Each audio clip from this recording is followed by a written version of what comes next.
All right. Here we go again. Live. This is Johnny Ray with Ray on Sports coming to you live from the JR Studios in Lancaster, California. And this week I have another special guest, a good friend of mine who's going to come on, and we're going to talk some racing, and we're going to talk some entrepreneurship as well if he has time for it. So I'm gonna bring him in right now. Hello, sir. How Hello. are you? I am great. How about you? Great, great, great.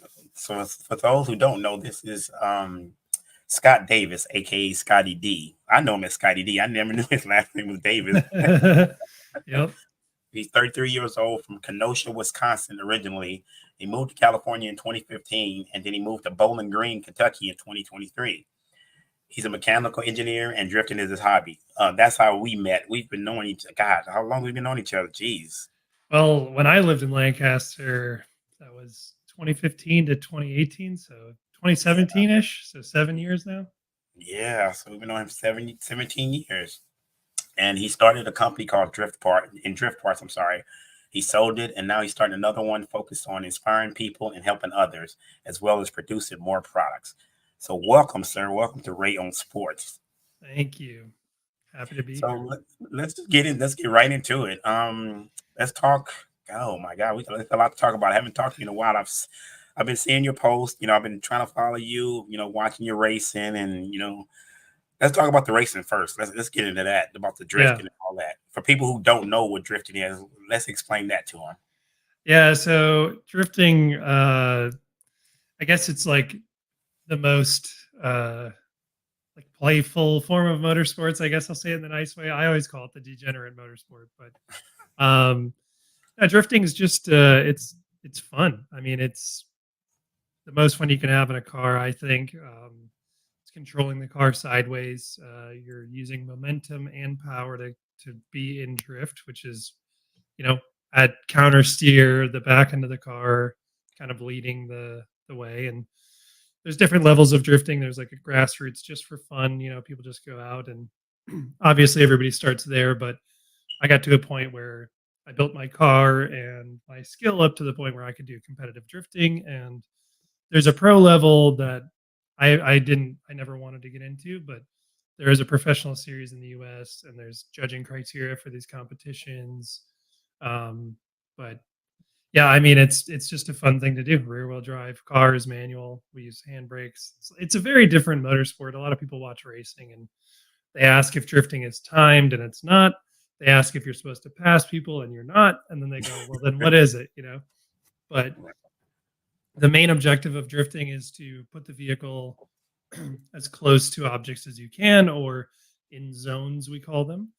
And then you're judged on that criteria. Then that's the qualifying format. And then there's tandem drift, which is what the competitions are. So you lead one battle, so the person will follow you, and then you switch it around, and then you'll follow them.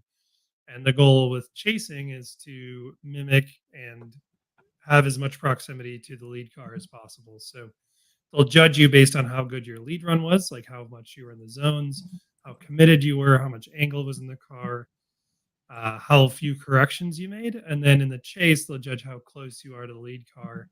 And they'll kind of use the lead car criteria to determine how good your chase was. Because if the lead car is not in any of the zones, then your chase might not be as good as if they ran a perfect line. So it's kind of confusing to explain, but once you see it, it makes a lot of sense.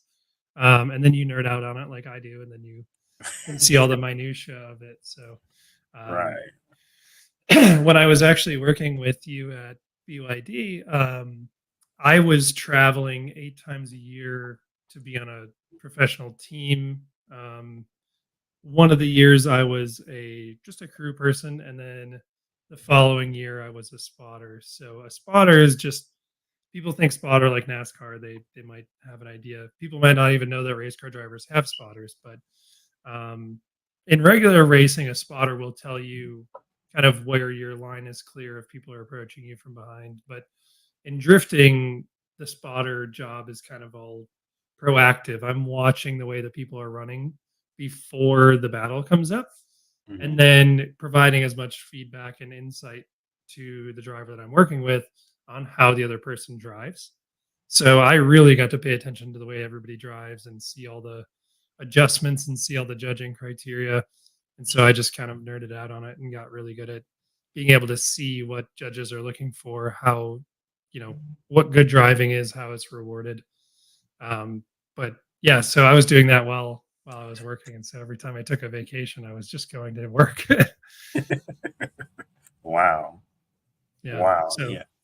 it's weird. I mean, it's really hard to understand why people think that drifting is the goal is to have as little traction as possible so that you can spin the rear wheels. And it's actually the opposite. Like we have nearly drag racing levels of grip in the car at the top end. So like a professional drift car has anywhere from like 600 is the very low end. That'd be a very low powered 600 wheel horsepower would be a very low powered professional drift car. But the Hmm. average is 800 to 1200 horsepower, which is Wow. insane. And then we run really big tires at really low tire pressures and try to get as much grip in the cars as possible. Wow. Wow.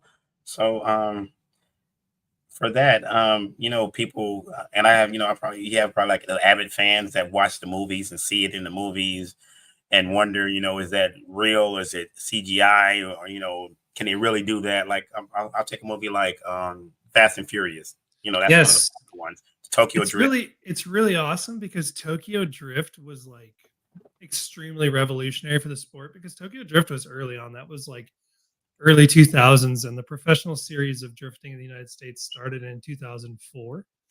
So Okay. Tokyo Drift was actually really ahead of its time because they actually used people who were in the professional drifting series to actually do the drifting. And it Uh wasn't huh. generated and it wasn't just like stunt drivers. It was actually people in drifting doing the drifting. And it was really well choreographed, really high level drifting at the time because 20 years ago, we didn't have things like angle kits or hydraulic handbrakes or anything that we use to be really good at drifting now, like even welded or locked differentials. They were just using factory limited slip stuff. So there's a lot of things that they were lacking at the time that they made Tokyo Drift. But Hmm. uh, somebody like Reese Millen is a legend in drifting, and he's a stunt driver. So is Reese Millen, Tanner Faust, and I think Samuel Hubinet. Uh So they huh. were all in kind of both, and so they were the first people really brought into movie stunts that started as a race car driver. Most people that do stunt driving for movies are just stunt drivers. I know a lot of Hmm. them. And these were the first dudes that actually got brought into stunt driving from racing. And now that's kind of where they've made their living is by being stunt drivers. So Reese Millen has done a bunch of things. Tanner Faust has done tons of movie stuff. Um, and Samuel Hubenet was the same kind of way. So Tokyo Drift was actually like a really awesome movie because it was showcasing accurately what drifting is. Wow. So what we saw in the movie was that actually they were actually like I mean like the I guess the parking lot scene Yeah. the Yep. that was That actually circle up. Yeah, they yeah. actually did that. Yep. Wow. Now have Which you is have you it's have you have you tried that?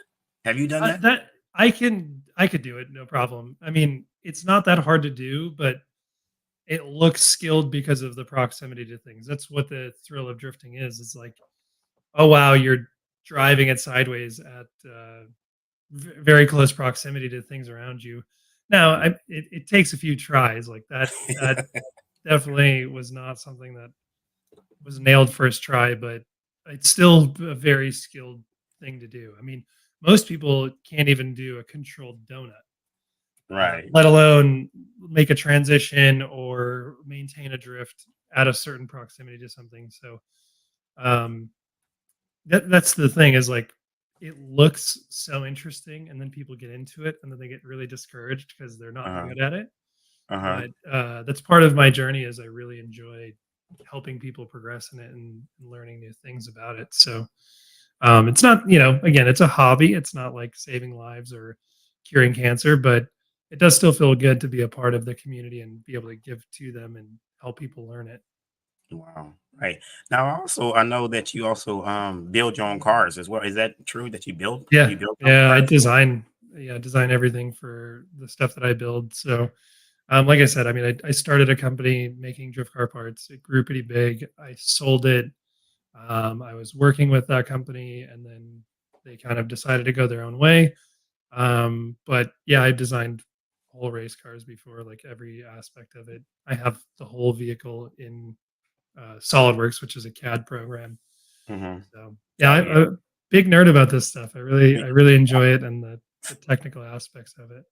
Yeah, I know because I know when you were together, you taught me the CAD program, and I kind of like said, man, this is awesome. I love it. But you're like, maybe like maybe 5 steps ahead of me on it because I haven't really worked with it, but Yeah. I love it. So let's talk more about how long you've been racing. Like, have you just been doing the drifting, or have you been like doing the actual Just racing? drifting. I honestly suck at other forms of motorsports. Like Okay. it's so funny because I have a full sim rig. I mean, there's race car parts galore sitting behind me, but Hmm. I have a sim rig over here that I sim drift in, and I'll try to like road race on it, and I'm just Uh-huh. so bad at it. I don't know why. I mean, I'm not like I'm not like crashing into walls or whatever. I don't make good times. And I don't pass people very well, but Wow. I've been drifting since 2014 was when I like first got started. Hmm. Um, and I wasn't very good. And then when I moved over to California, I met a ton of people who were like way more into this stuff than I could even imagine. Being from Hmm. Wisconsin, like drifting in Wisconsin still isn't that great. But when I came to California, it was like this is the mecca at the time. So um, yeah, I kind of dove in, both feet when I got there and met a lot of really smart people that taught me things and showed me, what the high level of drifting was. So, uh, realistically, like if I were to really count my driving years, it would be 8 years, but technically 10 years. Okay. Okay. So this is your passion. This is what you love to do. I mean, how does it feel to, or better yet, what do you come up with the design to? Oh, wait, we got a question real quick. I got somebody on here, Mr. Arquil Sales. He's asking, does it take a lot of strength and stamina to race and drift? Honestly, I think something that people wouldn't consider is like with drifting, we have short runs. So our average run time is 30 seconds per run. And then we do two of them in a row and then we kind of wait until the next one. So as far as like endurance, we don't have that. But the other side of what we have is you have adrenaline up and then stagnation and then adrenaline up and stagnation. So I get tired in that way, like from the adrenaline rush and then coming back to calm and then getting back in the car and then doing another battle and having the rush go up. Um, like I guess adrenal fatigue would be a term for it, but Okay. we have power steering in the car, so there's not really much like muscles. And if you watched somebody drift like in a car, I mean, Hmm. we just sit and let the wheels spin in our hands and we pull the handbrake. It doesn't like it doesn't look like we're doing much because we're not. We're just driving a Wow. car. But um, I mean, I have mad respect for people who do like Le Mans or NASCAR or things like that, where they're in the car for hours on end, Hmm. because those dudes have to get fatigued. Luckily, we just do a minute of driving and then sit for a little bit. So it's only so you saying like a actual race or competition is only like a minute, and then you get scored on it, or how does that work? So, like I said, we'll qualify at one point. So we'll do Hmm. practice, and then we'll do a qualifying session, and you qualify and get a score. Then you get put in a bracket, and then the bracket is like March Madness style, like seating bracket type thing. Okay. So you'll battle somebody, you'll lead, and then you'll chase, and then they'll judge you on it. I have dirt on my hand from working on my car. Um, they'll judge you on it, and then you either win or you lose. And if you win, then you have to wait for the rest of the bracket to happen before your next round. Okay. So it's like quite some time before you run again. So yeah, with an average runtime of 30 seconds, so you'll do your lap 30 seconds. They'll switch it around. You'll do another 30-second lap. You'll get judged, and if you win, then you wait legitimately like from 30. It's a 32 bracket. Um, from 32 to 16, there's a break in between. So that's multiple Mm. hours. And then when they do the 16, they run it all the way through. So if you're, I mean, it doesn't matter. You'll do your battle, and then it's probably another 45 minutes, half hour to 45 minutes until the grade 8. And then it's another 25 minutes until the final 4. And then it's like 10 minutes until the finals or something like that. So you Right. still have a break in between each one.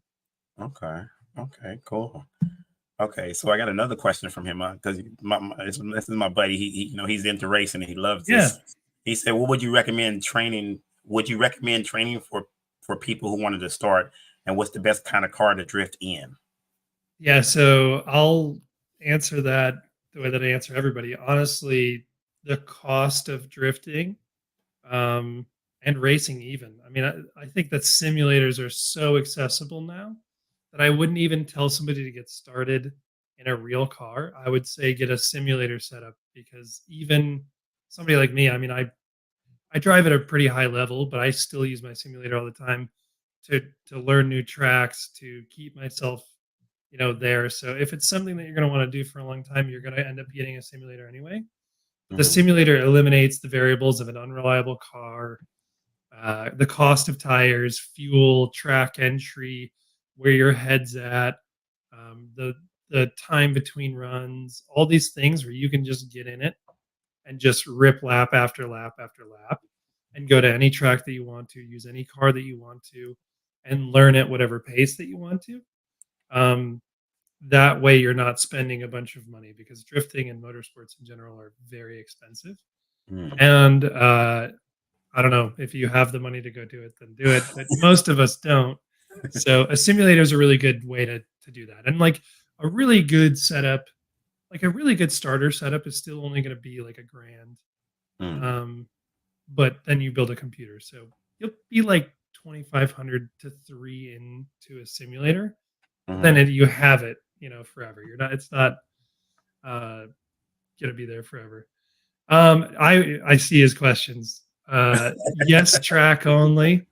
Um, I think that unless you have explicit permission, you're always going to get the cops called on you because drifting is really loud.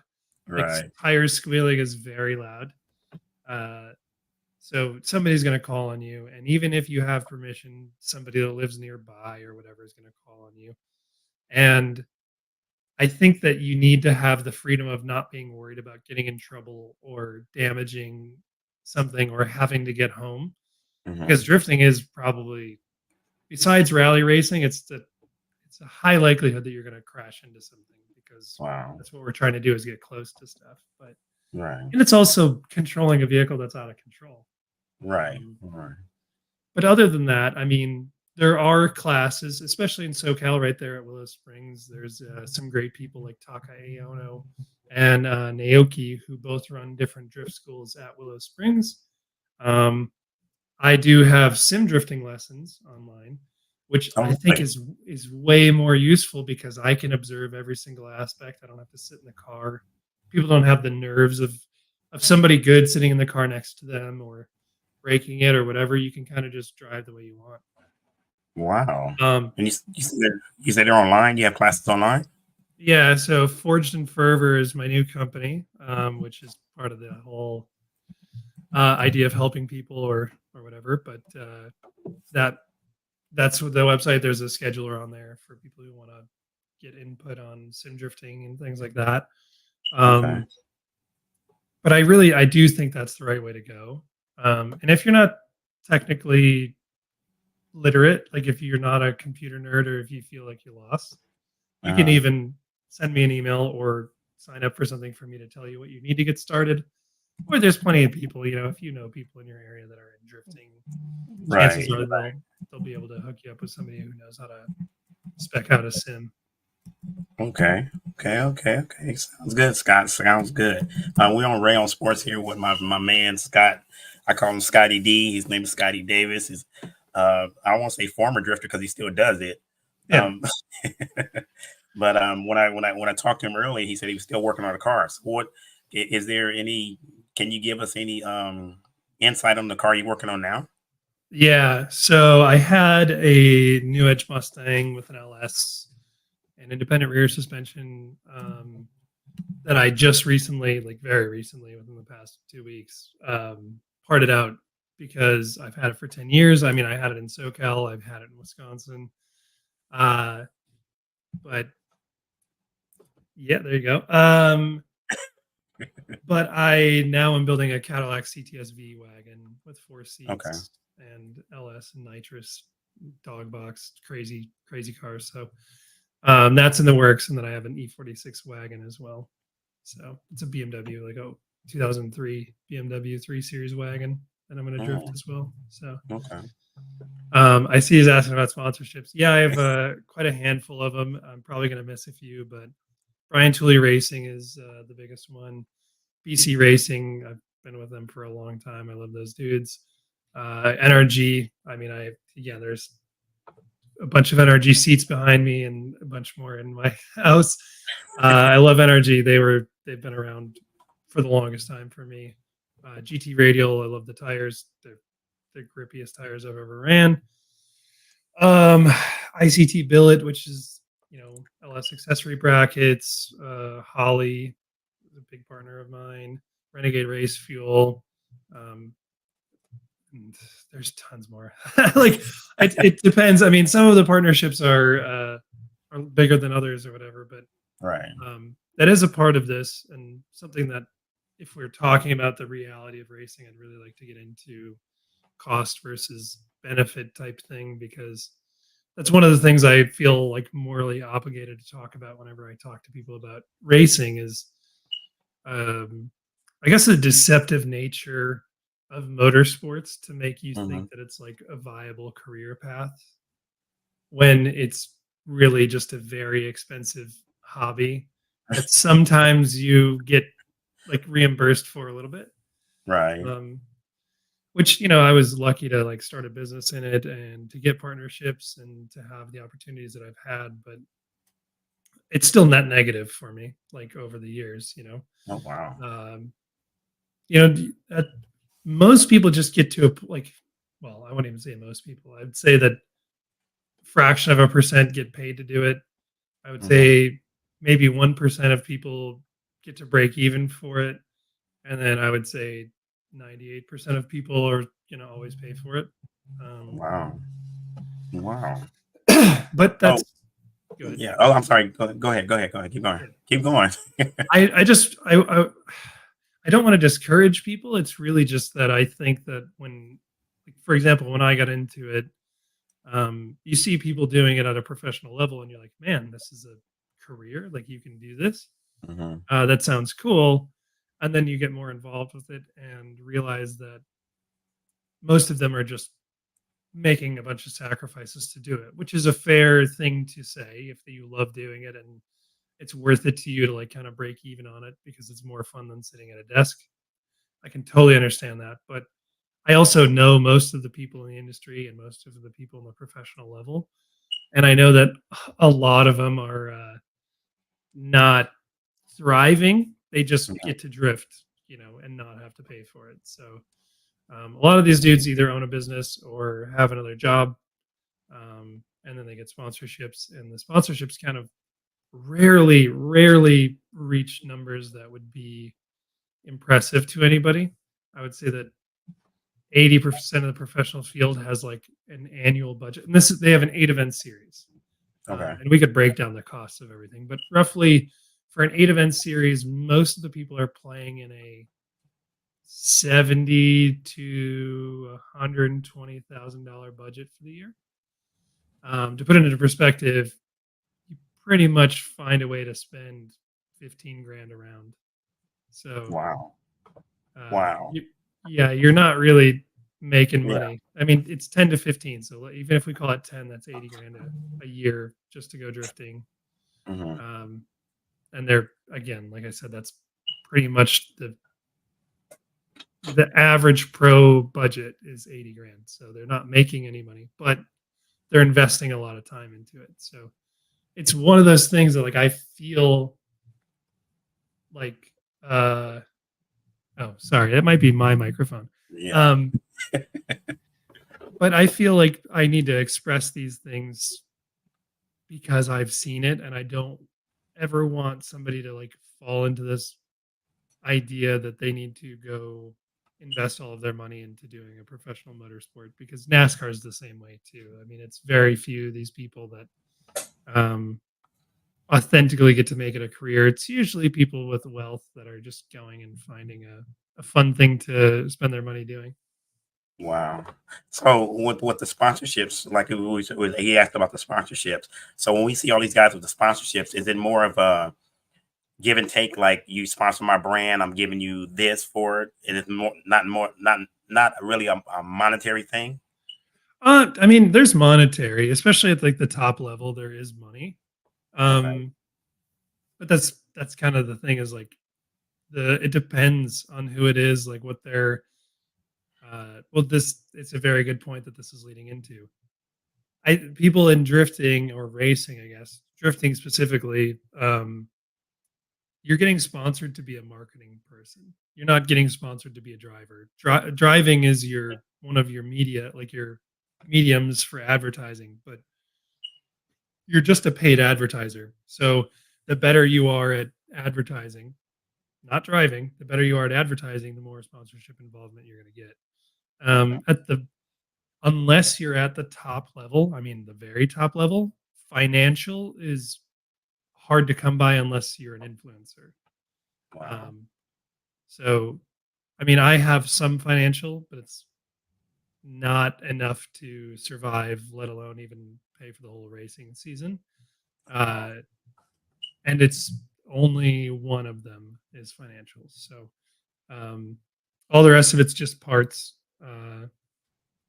And Wow. that's usually how we work. I mean, even some of the people in the professional level are just getting parts for some of Wow. their stickers, and it depends on what they value their program at. So it's like up to the driver themselves to determine the value. Unlike NASCAR, there's like set costs for each spot, kind of a thing, which the industry has determined. But drifting, it's kind of wide open. Right. Right. And I see a comment. He said, like, you're like a mobile billboard. Yeah, I mean, and the thing is, it's not even the car itself; it's you. You know, what are you doing on your social media? What are you doing as Right. activations at the events? Um, Right. you know, what is your reach? It's like social media has made it very weird to nail down what you're supposed to do, because there's people doing different things. It could be YouTube, it could be TikTok, it could be Instagram, it could be all in person stuff, it could be um like, I mean, it could be so many different things. Maybe you just do print stuff, which nobody would, uh, but yeah, you can't just be a good driver. Like that's Right. explicitly you can't. You have to be somebody who understands marketing, running a Right. program, managing logistics, producing media, interacting with fans. Like it's a lot of stuff just to go drive a race car. Wow. So now let's talk about your business. I don't know which one you want to talk about, your former business or the one you're in now, because I remember I don't know if it's the same business where you made the t-shirt designs that I think it was the jacket that I got from you, the Mustang, I guess it was the Mustang design jacket that you had got. Yeah, Was that yeah, the first business? yeah. So I mean, I did motorcycle headlight retrofits, um, and then I started making drift car parts, and then I sold the drift car part business, and then I I don't want to go too much into that. Okay. I'm bad at business. I didn't get paperwork signed. It was a sour business deal, and so that's why we're back at it again. But yeah, I mean, it was all just to bring more to the industry. Like when I first started, like I said, there wasn't parts for Mustangs. It was just kind of like people home brewed their own cars, and they were just on a forum talking about what they did. And even when you could buy parts, it was just like modified stock stuff. So if you ever broke it, it would be really hard to replace it because it was fabricated. And so I just designed, machine stuff. Um, and I started that company. So I kind of brought Mustangs into modern drifting. Uh, and yeah, I mean, started a really awesome company and made a lot of cool stuff. Um, I'll try to be like very like succinct about it because I hear you. I hear you. um but no, it was, I mean, the entrepreneurial side of things, I mean, we could delve into it as far as like what my perspectives on things are, but I think that's another hard thing. I guess something that people don't really ever talk about is like if you really like doing something, Right. starting a Right. business doing it, you're going to do the least amount of that thing. If you're like really good at welding and you start a welding business, if you want that welding business to be successful, you're going to have to hire people to weld and you're going to have to do the business side of things. Right. I don't think that people ever realize that. And then you're managing money and, uh, you know, invoices and purchase orders and shipping and website management and manufacturing and all that kinds of things. So I liked the challenge of starting a business and figuring all that stuff out. I mean, I've worked in manufacturing and engineering for 11 years now officially. Um, and it was just awesome to experience solving all those things. But it's definitely not something that you expect to have to do when you like, I mean, it could be anything. Like you could make a business making cakes, but you still got to buy the ingredients and bake the Right. cake and put it in a box that's not going to tip over and find a way to get it to the customers because best case scenario would be that people around the world want your cakes, and so like Hmm. now you have to figure out a way to internationally ship a cake overnight without it getting destroyed, and you're like, I would have never imagined I'd be specking out a cake box that's indestructible and self-uprighting or whatever, but Wow. yeah. So let's talk about, so we're talking about entrepreneurship and you starting your business. Not getting into too much of the details of what happened. What kind of advice would you give to somebody who would start one of that you learned from this experience of going through that and then now starting over again? What kind of Yeah. advice could you give to someone? Well, the first thing is if you if you start a business and you want to be the person who runs the business, you need to let go of what the business is about and be a business person. Like Okay. uh most CEOs of successful companies don't need to be an expert in the thing that they're like, in the subject matter of the business that they're running. They just need to be good with strategy and putting right people in right places. A lot of small business owners do get wrapped up in being the head honcho and putting on, the crown, without doing the necessary things that need to be done. And they kind of get stagnated in their like sub like $250,000 range, which if you can figure, most companies, especially in manufacturing, are doing like a 30% profit margin on the high end. So if you do that math, that's 60 grand a year in profit, which has to go back in, and then you're paying yourself 30 to 40 grand, which is not luxurious at all. So I think that be aware of like if you want to start a business, you have to be you either get to be the subject matter expert and you find somebody who's really good at business to work alongside, or you got to figure out how to be really good at business and then trust other people that you can train with your expertise of the thing that you're starting a Wow. business in. But you can't be Wow. So both. right. Yeah. So I got a question that says, would you recommend a business degree?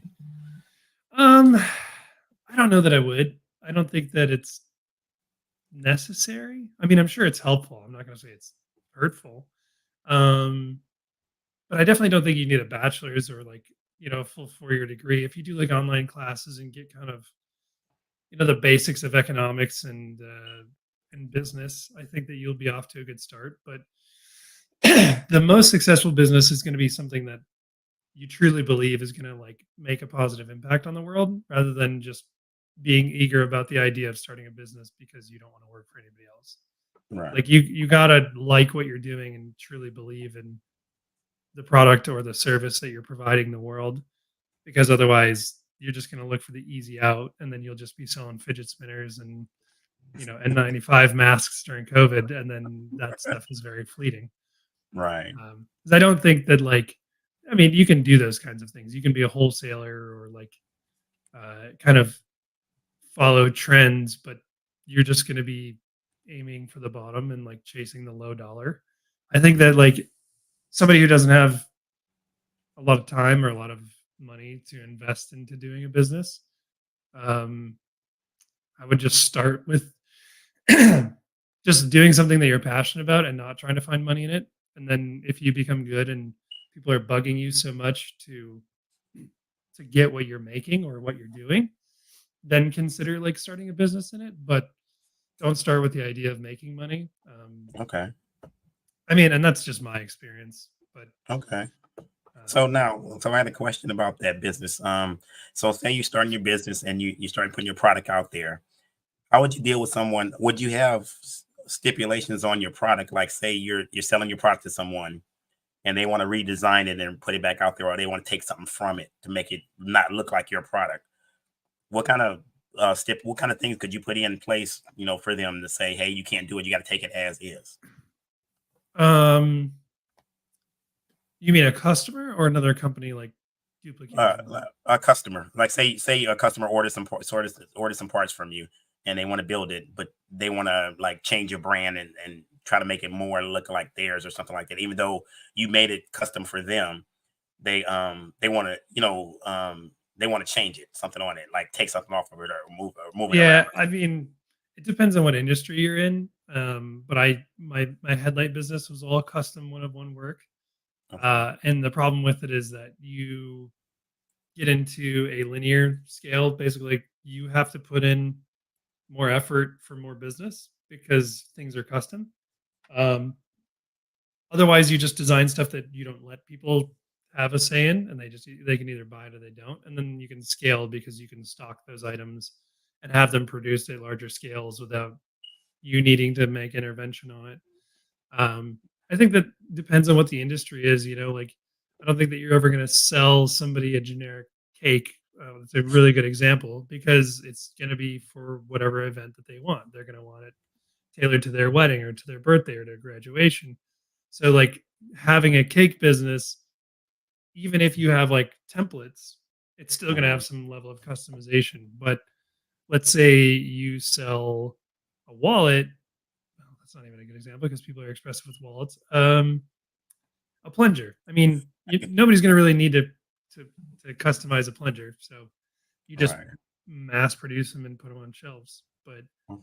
uh, I think there's a tricky thing that you have to be aware of. You can either have like a really large business that you don't have to have like customer interaction with, but I think for me and my heart of passion, I think that kind of like pulls away from why I wanted to do it, but it does make it easier. But the other side of it is you can otherwise have like a local, like strong presence business that focuses on customer interaction, but you can't scale a customer that's based on interaction because you're going to try to synthesize the authenticity, which is going to make it inauthentic. And then, Okay. you know, that's kind of the Okay. experience that people will have. Okay. And so on your business and the things that you design, um, how do you market it to other people? I mean, is it more word of mouth, or is it like from your drifting that you let somebody come up to you and says, "Hey, I love what you did," you start handing out business cards, or how does that work? I mean, at first it was just like online forums, but eventually it got to be that I mean, I had an online store, which is makes things a lot easier because you don't have to worry about word of mouth so much. Um, but you can, I got to a point where I was dealing with companies who were going to sell my products for me, so like online wholesalers. And then, yeah, I mean, just word of mouth works really well. I think that you can pay for advertising space on social media. I think that you can sponsor people, which is things that I did. Like Ken Block built a Fox body that I sponsored, and Vaughn Gittin Jr. and Chelsea Denofa, and like these like high end people that I worked with that gives you your brand notoriety as well. I think that, to me, I think organic growth is really good. I think that there's some level of, you can push to grow your brand, but I think that organic growth really helps you keep up with demand at a reasonable pace, and it helps you resolve growing pains at a scale that is okay. because when I Okay. first started, I messed stuff up and I would have to send people new things or refund them or whatever if something was broken. And if I just jumped in and like spent all the money on advertising and tried to go big scale right away, that order of magnitude of dealing with errors is much greater at that level. So kind of use the time at the beginning where you don't have much going on. Like I said, I mean, you can't quit your day job and then expect to start a business and have that be your new day job. Like Right. you have to have overlap. Um, but that if you let it grow organically, then you're solving issues at a like very reasonable pace and you have enough money to inevitably pay in. Like anybody who starts a business is going to spend more than they earn for like the first year and if not longer, because if you're doing it right, you should be investing in like making the products better and making more offerings and having the equipment and running the website and all those kinds of things. So like you're not going to make no like unless you have just $1 million idea and you somehow figure out a way to like sell air. You still like if it's a product, it takes a huge investment to make Right. scale Right. of product. If it's a service, that's how do you scale a service? You have to have more people, or maybe you've automated something. Like I said, I mean, there are outlier cases, but for the average Joe who's trying to start a small business, um, unless you have a huge financial investment at the beginning, you're not going Hmm. to be able to scale it large enough for it to be significant for quite some time. Wow. Okay. So I think we missed one of our coolest questions. Yeah. He said, "Do you prefer natural aspiration over the bottle for your bills?" So I don't know anything about this. So Yeah, I'll explain it. So he's asking if I prefer the engine to run without a turbo or a power adder supercharger, okay. or he's saying over the bottle as in nitrous. So it's Okay. awesome that he asked that question because I am a big NA person, but I use nitrous, Okay. which is not common, especially in drifting. It's not a very common thing. But I think that each has their place. I prefer naturally aspirated when possible because then you're dealing with less moving parts, less things to fail. There's a lot of people who use superchargers or turbos. Those are just heat factories and weight. But I run NALSs. I really do like NA, but I love nitrous as well. It's just a great thing that you can add on if you have to, and it's beautiful because you don't have to use it all the time. Wow. So now let's talk about the nitrous because like we go back to the Fast and Furious movies and people see Yeah. like them racing and Vin Diesel going and he hits the nitrous and all this stuff like that. And I think one of the movies where he was driving a older car, I think he was down in Mexico or something. And he drove it and he hit the Yeah. nitrous and the car blew up and all that. Yeah. Explain the nitrous to people. So, I just learned this. This is a really weird fact, by the way. The Uh-huh. origin of the use of nitrous is from World War II Nazi Germany. They used nitrous to fly higher than other warplanes because nitrous adds oxygen. Wow. So the higher altitudes would lose oxygen, but they use nitrous to fly higher. So the whole reason we have automotive use of nitrous is because of Nazi Germany. It's just Wow. crazy. Um, my friend Chris taught me that one. But Wow. nitrous is N2O, so it's two nitrogen, one oxygen, but it's an oxygenation utility. So it adds oxygen to your combustion chamber, which means you can make more explosion, which makes more power. But it Wow. also cools down the intake air charge because as it expands, it rapidly cools down. So yeah, it's just an oxygenation, something like that. Yeah, it adds oxygen to your combustion, Wow. Wow. air Yeah. fuel mixture.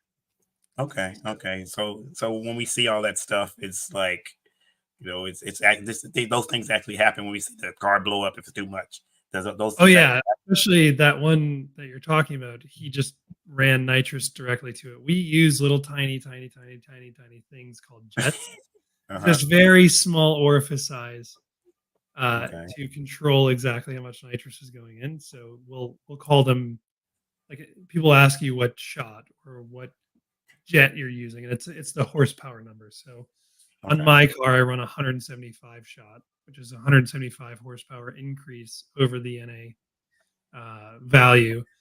But yeah, if you don't have a jet, then your shot is all of it, and you can't control how much nitrous is going to the engine, and Hmm. it will explode because it can't handle that much power creation. Wow. So when you see, okay, so let me dig into the drifting side of you in your mind. So when you see these movies and people do these things on TV and you're looking at it, do you look back and go, "Nah, you really can't do that," or do you say, "Yeah, I would like to try that," or what is? How does your mind go? What is your mindset on that? Um, well, it's interesting because like most of the stuff in the Fast and the Furious is like horribly incorrect, and Tokyo Drift was the only one that was accurate. So it's really funny to like watch what happens in some of those movies. Um, and again, most like movie stunt scenes, like I know half the people that do them, Oh wow. uh, but they're also really cheesy because they're meant to look like aggressive and outrageous. And it doesn't look like good driving to me. Um, but there's some stuff where like, especially like knowing actually what drifting is and like knowing movie stunts and things like that. Uh, there's some stuff where I see it, I'm like, that was good. That was really good. So, Now, but would yeah, you try? usually it's just gaudy and cheesy. Now, would you try any of the things you saw? It depends. I mean, I think that like one of the things that like everybody geeks out about is when somebody's driving backwards at like 60 miles an hour. Yeah. And I think we all drive cars. You know how fast your car drives in reverse. Like no car Right. goes 60 miles an hour in reverse. And if you tried to J turn most cars at like 60, they would Flip. easily roll over. So Right. J turn is where you go backwards and then flip the front end back around. Okay. But I mean the on ramp in Tokyo Drift or that little the circle up ramp Uh does huh. seem really fun. Okay. Uh, I mean, I don't know. There's a lot of stuff that looks fun. I wouldn't say anything in particular. Like I've gotten to do a lot of cool driving, so Wow. can't think of anything in particular. Okay, so let me ask you this. This is Johnny Ray on Sports, and with my friend Scotty D here. So happy that he came on here to talk. I've been thinking about it for a while to get him on here to talk about things. Um, well, our girl said, "Wow, 175 shot." I don't know what that means, but Yeah, okay. yeah, direct port too. Yeah, yep. Okay, okay. So, what's the most, I guess, the most dangerous thing or the most craziest thing you've seen or that's you experienced drifting? I mean, the irony is that I also ride motorcycles, and when I was Oh in wow. Southern California, like I used to ride the canyons up Uh there by huh. Lancaster, so Angeles Forest, and that was way more dangerous because it's just you and then the ground. In a Yeah, of drift course. car, like I'm overly safe. I have a $1,000 carbon fiber helmet. I wear a Hans device. We have 6 point harnesses, head enclosure seats. We have a roll cage. I have fire suppression in the car. Like it's as safe can be, but there's still some stuff. Like they've just recently started like shutting down roads. Like uh, organizations are actually like working with cities to shut down roads to do mountain drifting like legally. Um, Ooh. Drift Appalachia is one of them. It's actually really close to where I am here, but they just did one in Utah, and that stuff can get dangerous. I would say one of the craziest things, though, obviously Ken Block like set the bar so high with all of his Gymkhana videos, but when he drove the Hoonicorn up Pikes Peak and hung the back of the car off the mountain, I mean, any that turn, there's a turn in Pikes Peak that an Evo rolled down, and this dude, his page is called Chuckles Garage. He rolled a truck down it, and Ken Block almost rolled down it. Um, Pikes Peak is insane. Like hill climb people are nuts. I think that's the craziest. Like rallies nuts. Uh, Hmm. Drifting, we're not. The funny thing about drifting is if you followed a drift car around the track, just driving normally, you'd be Hmm. like, "Oh, this isn't as fast as I thought it was," but it seems like it's pretty fast. Yeah. Yeah. Wow. Okay. Well, I'm on here with Scott. I appreciate him coming on. I think that's all I have. But if there's anything else you want to talk about, let's talk about it. Um, I think, again, like I always go to like broad, like kind of topics. And Okay. with this, with the things that I've encountered with this, like good and bad, like I said, it is important to remember that even though it seems like I'm doing this cool thing, like man, it must be awesome to have like drifting be your career, or like you started a business and you've done all these things. Um, I think the thing that I'm proud of the most is sticking to my value that it's not all I have. I mean, I made a business in it and I do it and I get paid for it. Um, but it's not the only thing about me. Mm-hmm. And uh, and it's not my identity. Like my identity Okay. is multifaceted. I have more to me. I'm a person who likes outdoorsy. I like outdoorsy things. I like climbing mountains. I like seeing nature. Sorry. I have good friends. I have a desire to learn about psychology and improve myself and to encourage others. And I think one thing that I'm finding kind of disappointing in people lately is like just linear, like making themselves single dimensional. And I just want everybody to remember that like life is multifaceted. There's other things. And the most important thing is to like surround yourself with really good people who authentically care about you. And Mhm. that way you don't have the ego fear of losing that part of your identity. Because at Wow. some point you're going to not be able to do the things that you're doing now. Right. And when that moment comes, you want the people around you that don't care if you're doing that thing or not. So Wow. it's That's one of the, awesome. one of the things that you struggle with. Like I started a business and I really good at drifting. There's a lot of people who want to be my friend for the wrong reasons.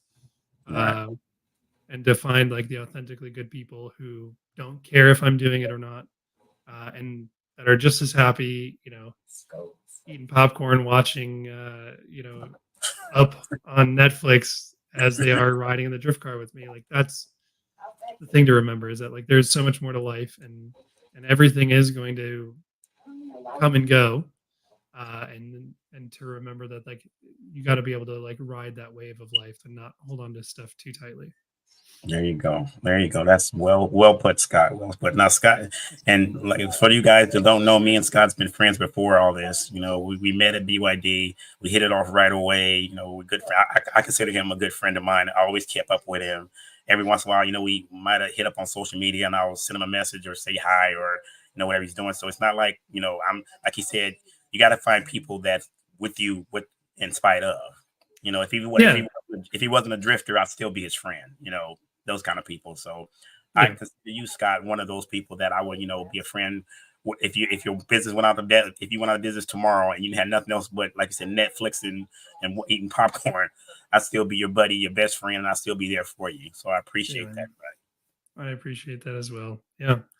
It's a crazy journey to look at, and we all have different experiences. And I think that we just get different opportunities to learn things uh, and ultimately just share them with people around us.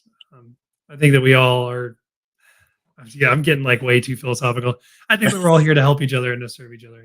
I really do. And I Okay. think that we use our life experience to elevate the people around us. So as long as that's what you're doing with your life, that's awesome. It doesn't matter if you're super famous or super wealthy, or you're just, your kids, favorite parent or their guardian or whatever. Like as long as you're giving other people like yourself and helping out and giving back to the world, I think that your life is just as valuable as anybody else's. All right. Well, okay. So, Scott, is there any plugs or anything you want to give to the people? Um, I put up your yeah, your sh- your yeah. email right there, so people want to get in touch with you. But any other plugs you got? So, well, Fortune fervor, the idea is fervor is an intense passion, but it also means intense heat. So, saying something's forged in fervor is kind of like forged in fire, but forged in passion. So, made stronger with pressure, And my saying is ignited by passion and strengthened by pressure. Um, and it's just an idea. I mean, that's the whole part of this new business, was to say, like, I'd rather have people to buy into this idea than just parts. And I want people to join the journey of, recognizing the stuff that they like and how they can use it to, like I said, become better and help out the world. Um, that's just one small thing of things. I mean, if you want to check out social media, it's Scotty D 63 on Instagram and YouTube. But more so, just if my plug for everybody is go say hi to a friend, call somebody up you haven't talked to in a while, and check in with them. You know, keep those friendships going. There you go. All right. Okay. So this is this is the end of my episode for Ray on Sports for this today. My guest today was Scotty Davis. Scott Davis. I'm sorry. I'm gonna use his legal name, Scott Davis, but I call him Scotty D, and I appreciate him coming on. Thank you guys for listening to the podcast for today. If you miss any part of this episode, you can always catch it on Apple. You can catch it on Spotify. You can even ask your smart speaker to play Ray on Sports, and it'll play it back for you. So thank you guys for listening. Until next time, take care and God bless.